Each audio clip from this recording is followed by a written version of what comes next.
il faut enlever le mot révolution d'abord pour boo bëggee ñu waxtaan bi neex. parce qu'il n'y a pas eu de révolution ñoom xamuñu lan mooy révolution xamuñu nu révolution di mel. Ça c'était de l'insurrection ce qui s'est passé au Sénégal je le dis et je le répète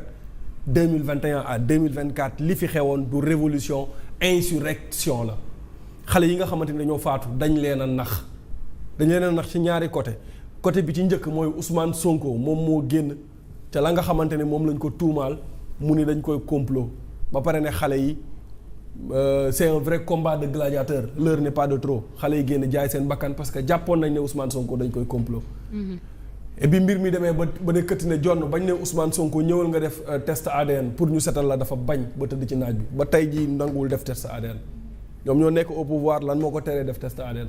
nanguwul def test ADN donc xale yi dee nañ ci loo nga xamante ne xamuñu ko dañ leen a ndax beneen bi mooy xale yi dañoo jàppoon ne dañuy xeex pour restaurer l'état de droit pour la démocratie tey la état de droit gën a dellu ginnaaw ci réew mi tey la démocratie gën a dellu ci ginnaaw ci réew mi tey kenn mënul expliquer Badara Gadiaga lan moo tax ñu téewoon ko en prison kenn mënul expliquer Abdou Nguer lu tax ñu téewoon ko en prison kenn mënul expliquer Bachir Fofana lu tax mu nekkoon en prison kenn mënul expliquer Moustapha Diakhaté lu tax mu nekkoon en prison donc démocratie ak état de droit tey la gën a dellu ginnaaw ci réew mi donc ñaar yooyu nga xamante ne xale yi gëmoon nañ ko doon xeex ba faatu ci mën nañ leen wooyee ñoom les martyrs mais dañ leen a nax dañoo faatu ci li nga xamante ni moom mooy lu dul dëgg et beneen bi mooy tey yàpp famille des victimes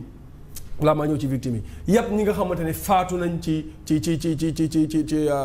kii bi nu mu tuddati ci xeex boobu noonu ñu doon xeex moo tax tey muy taxaw chaque année ñuy def ay commémoration pour quoi faire alors que pour dëgg bi leer c'est très simple Ousmane Sonko mooy le chef du gouvernement il va pas falloir que mu nax la famille de ces gens qui sont décédés là bu mu leen nax te ñooñu aussi nañu xëppi seen bët xam ne Ousmane Sonko mooy premier ministre du Sénégal et député les 130 députés qui sont à l'Assemblée nationale Ousmane Sonko moo leen fal ñoom ñëpp xam na leen ay nitu Ousmane Sonko lañ tey bu ñu bëggee mbir mi leer suba ñu lever la loi d'amnistie ils vont dire que bu ñu lever loi d'amnistie day am loi plus sévère wala loi plus douce que peu importe l'essentiel c'est d'abroger la loi d'amnistie purement et simplement parce que c'est une promesse électorale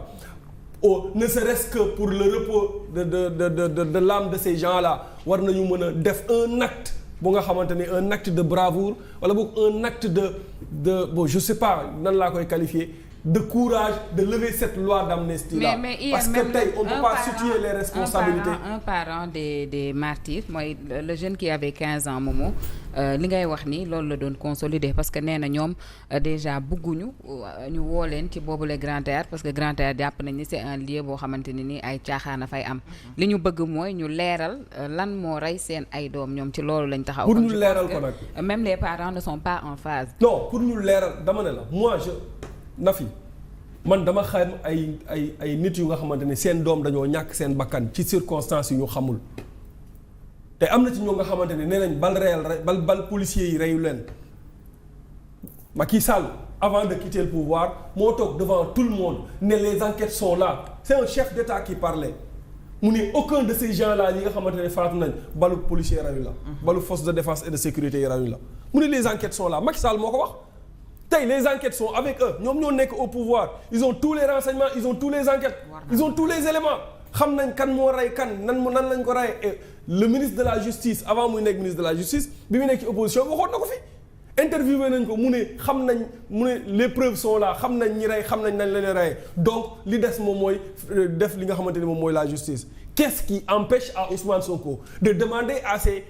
ses députés de lever la loi d'amnistie d'abroger la loi d'amnistie ñëpp dem wuyu ji Antoine Diome bu dee daf cee takk mu dem wuyu ji général Moussa Fall bu dee daf cee takk ñu dem wuyu ji moom Ousmane Sonko bu dee daf cee takk mu dem wuyu ji ak kum mën a doon mu dem wuyu ji. ni rien ne l'empêche et puis Ousmane Sonko moo taxaw ci déclaration de politique générale devant les députés et devant les Sénégalais mu ne cette loi d'amnistie là ñun lañ ko votel bugguñu nañ ko lever ñun ñëpp dem wuyu ji.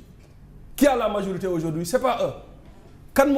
mooy président Pastef c'est pas Ousmane Sonko. Les députés de Pastef sont à l'Assemblée nationale majoritaire. Qu'est-ce qui empêche Ousmane Sonko de lever la loi d'amnistie. lii ñuy def nii c'est du théâtre au grand théâtre du leneen loolu benn la beneen bi mooy victime qui est victime.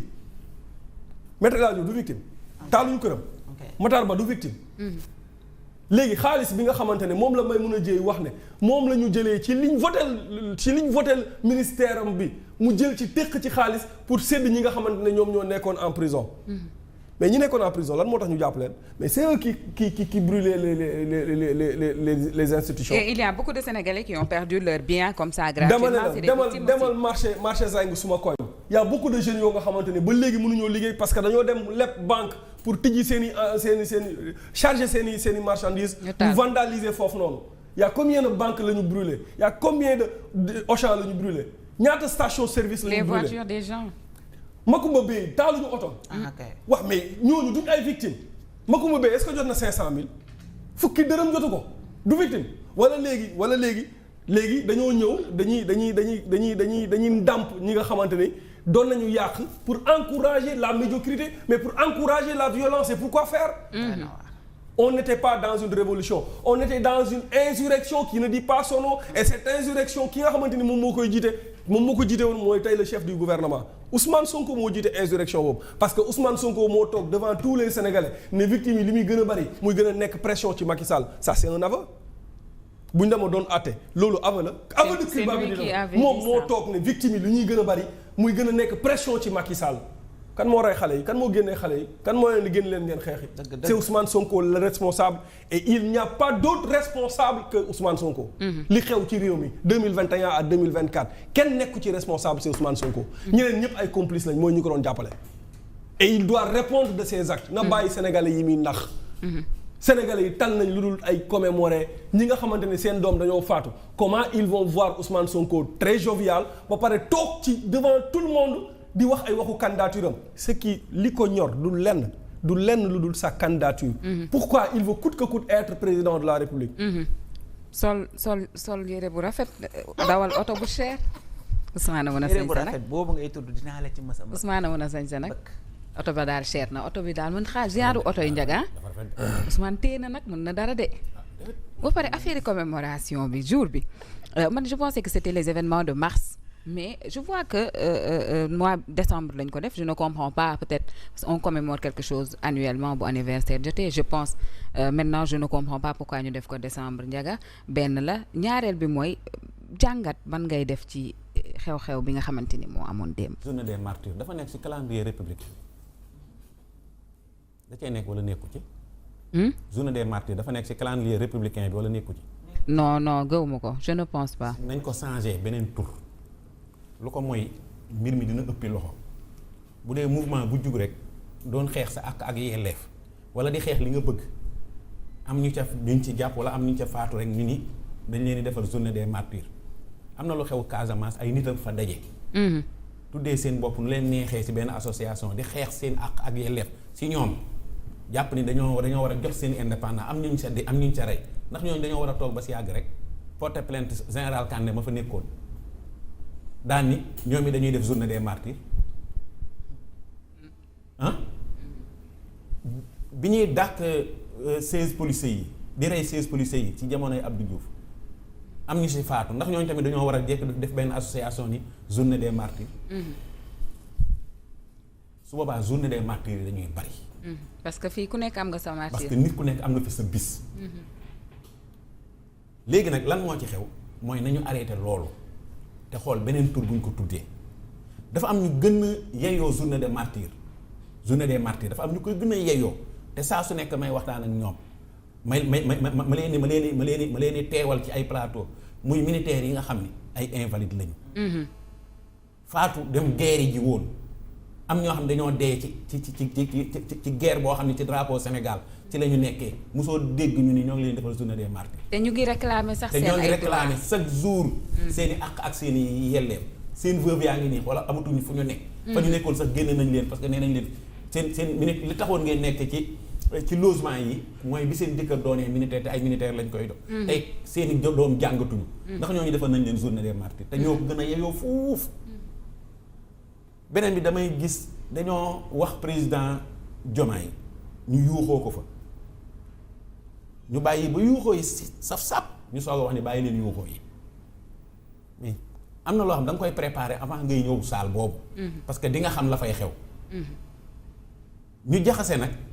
mbir mi affaire Pastef ak affaire république. ci naka mais ki ñu doon yuuxoo heure bu ñu tuddee turam di président Diomaye soxna si bi mu jugee dafa wax ni 1 milliard et quelque yooyu président Diomaye moo ko joxe